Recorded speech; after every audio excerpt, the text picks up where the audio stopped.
My message this afternoon comes from a title in Joshua chapter 14, verse 12, where Caleb said these words. He said, "Give me this mountain." You know probably the story of the spies that went into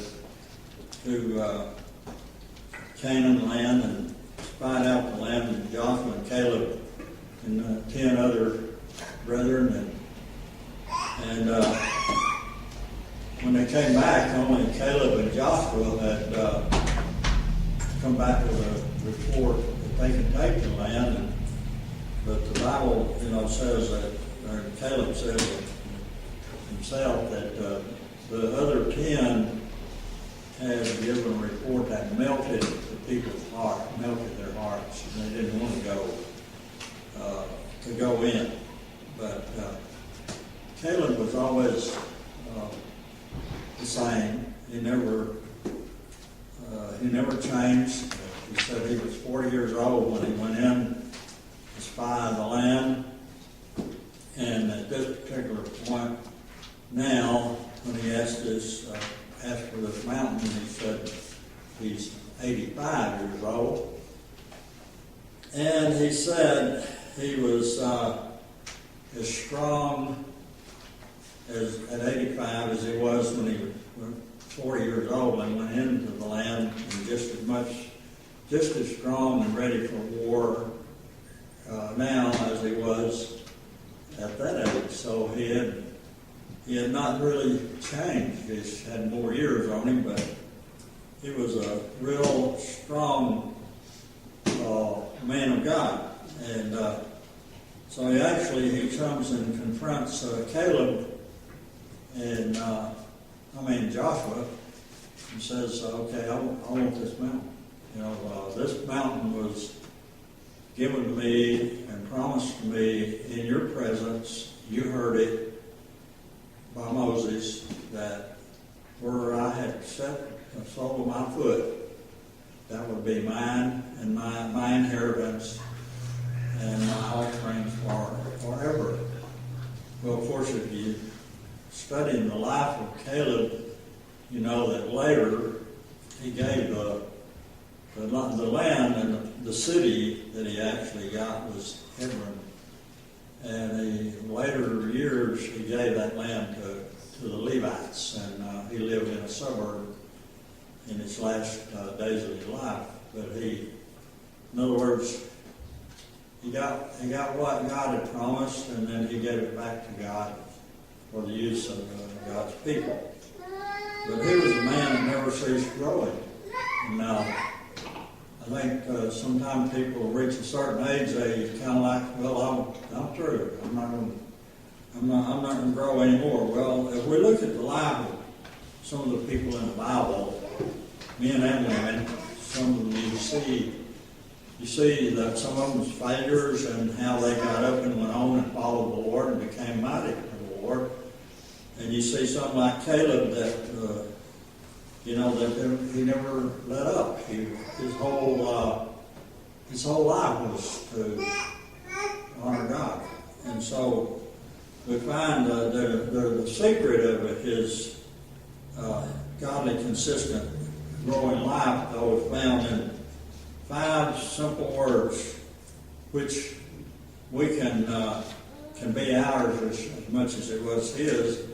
And these words are, he wholly, W-H-O-L-L-Y, wholly followed the Lord. He wholly followed the Lord. He never quit. He never let up. He was consistent in his youth, and stayed with the Lord. 2 qualities that stand out in his life. Number one, that he showed a real courage that couldn't be moved. Moral courage, which is very greater than physical. But Caleb demonstrated both in his crisis in Kadesh Barnea. Secondly, he had an unwavering faith, a quality which ranks high on the Lord's scales. You want to know if there's a balance. Well, the one that always keeps everything right is having a faith in the Lord that doesn't waver with the way the thing goes on around you. But you just, you're like Joshua. You say, as far as me and my house, I can't speak for others. We're going to serve the Lord. And that's unwavering faith in spite of all, that Joshua had gone through too. He just said, I'm just going to serve the Lord. And so it was with Caleb. Caleb wholly followed the Lord. In his midlife, he didn't get frustrated. There's a lot of people that soar. This is sad, but it happens. In my life with Christianity, I've seen it over and over where people are like a rocket and they soar high for just a short time and then they burn out. And instead of just kind of backing up, and when I say burn out, a lot of God's people go too fast or take on too much. And instead of saying, I just can't handle all of this, just quit, period. And they get frustrated. And, that's a common thing for all of us to get that way. But Caleb was, he never flared up. He was just the same old Caleb, I've seen the fireworks before where they light a firework and it just sits there and it's out. It didn't do what it was supposed to do. It was supposed to blare up, shoot off up there, and burst out into a beautiful something, And sometimes that happens. I've seen good people that started out with a real fire for God only to just quit and forget God, and that's really a sad part for their life. I mentioned no one in particular, but relatives, this is in my family, that started out real good in a young life and then wasted all the life nearly. And that's, kind of like for me, when I look back at my salvation, I look, my goodness, I'm already 30 years old. I'm accepted. All those years was just wasted away, My youthful energies were spent on the wrong things. And so, I guess it's kind of like the old saying, it doesn't do any good to cry over spilt milk. And it doesn't do any good to look back like that all the time. It's the best thing to say, well, it won't happen from here on. I'm just going to have a trust and a faith, in the Lord, regardless of what, till death do us comes, And not flare up, and burn out. I had a preacher friend like that. I liked him. He was he excited me. He was a lot younger than me, and had a fire about him.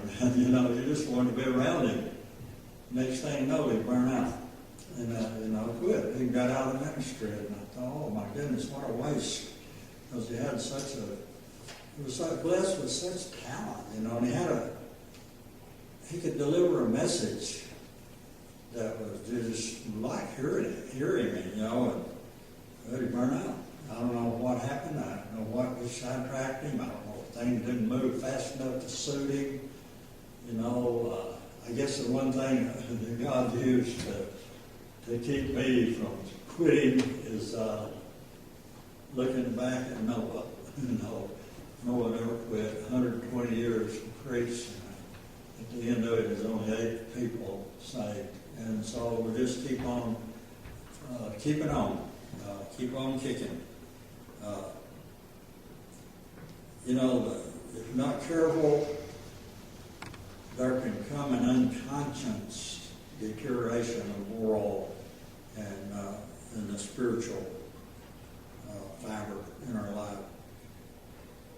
But Caleb satisfactorily passed the test of youth, and now he's really doing a good job in his middle age. He had soared with the wings of an eagle. Like you and I, we stay with the Lord, and we'll soar like that, with wings of an eagle in his youth. But he also mastered the art of running and staying with the Lord in his as the years kept going by. I guess he could have told Joshua to say, "As for me and my house, we're going to serve the Lord." That's basically what he did, without getting weary, which is a sidetracking tool that the devil could use to feel like, well, I'm the only one doing anything. I never have really felt that way personally, but I've seen that, and I've seen in the Bible where, I almost said it now, Elijah got that way. Thought he was the only one preaching. God said, no, you're not the only one. I got a bunch of them out there preaching.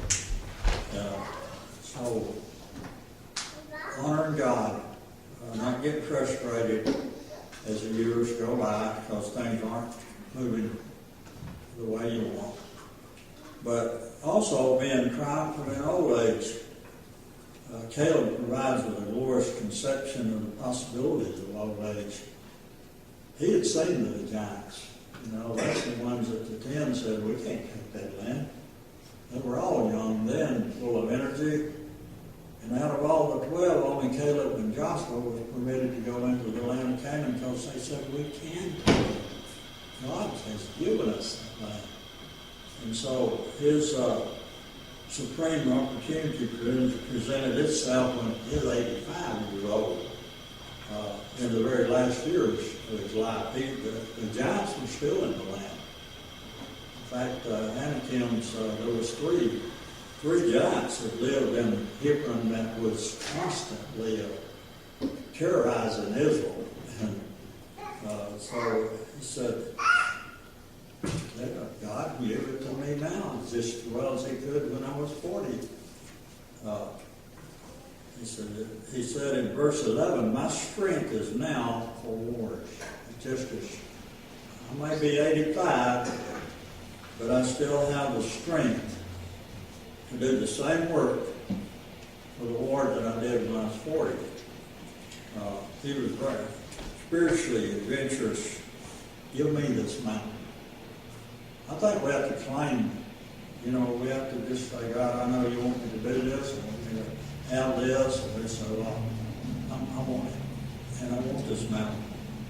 And that's what he said in Joshua 14:12. In other words, he demanded his rights because Moses promised it. He said, it promised to me. And so I want it. And one of the reasons why in old age, at his age, he prevailed.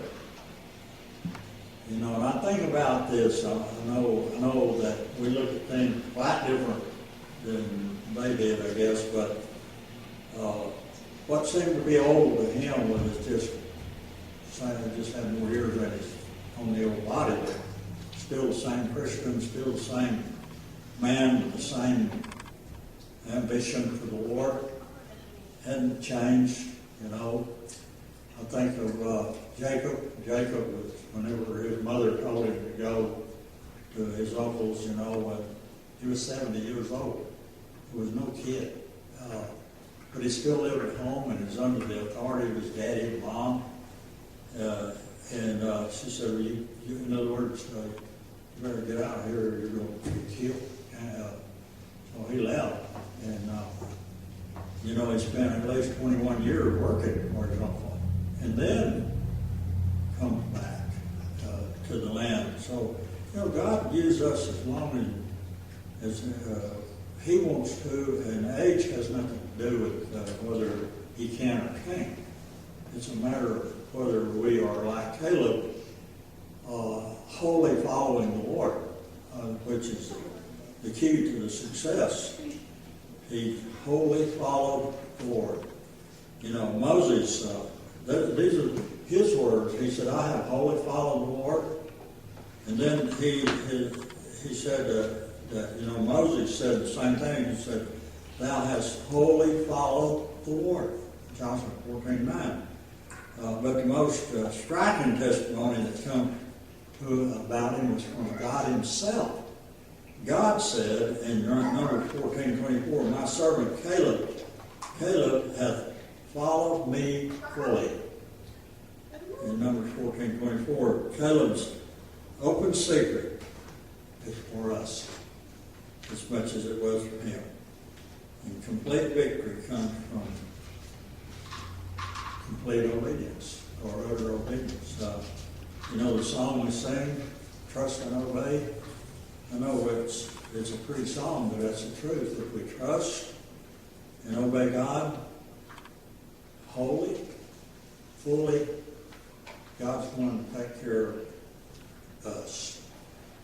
Me, you, anyone that gives their moral and spiritual life to follow the Lord.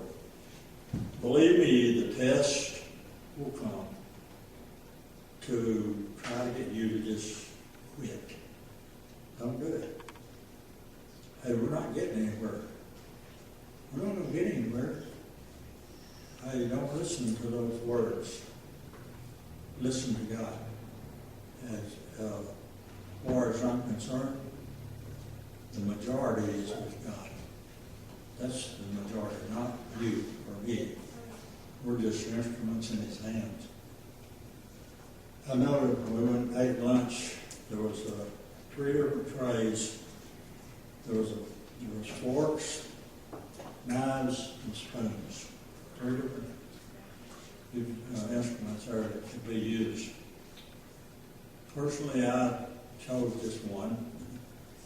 All I really needed, but the other 2 were available for me. And that's all God asks about us. He doesn't ask us to jump up and try to get his attention. Use me. We can just be readily available like Isaiah was when he said, here am I. Use me. You know, here's the knife. Here's the spoon. They didn't say a word, but they were available for use. I had a glass of tea. You know, it was mine, and I used it. But what I'm trying to say is availability is what counts with God, not so much mobility. Not have to be running, and looking at everybody else and saying, I'm the only one running. You look at everybody else saying, hey, that's not your problem. That's not mine. My problem is when I sit down on the sideline and watch you run and quit running. And that would be yours.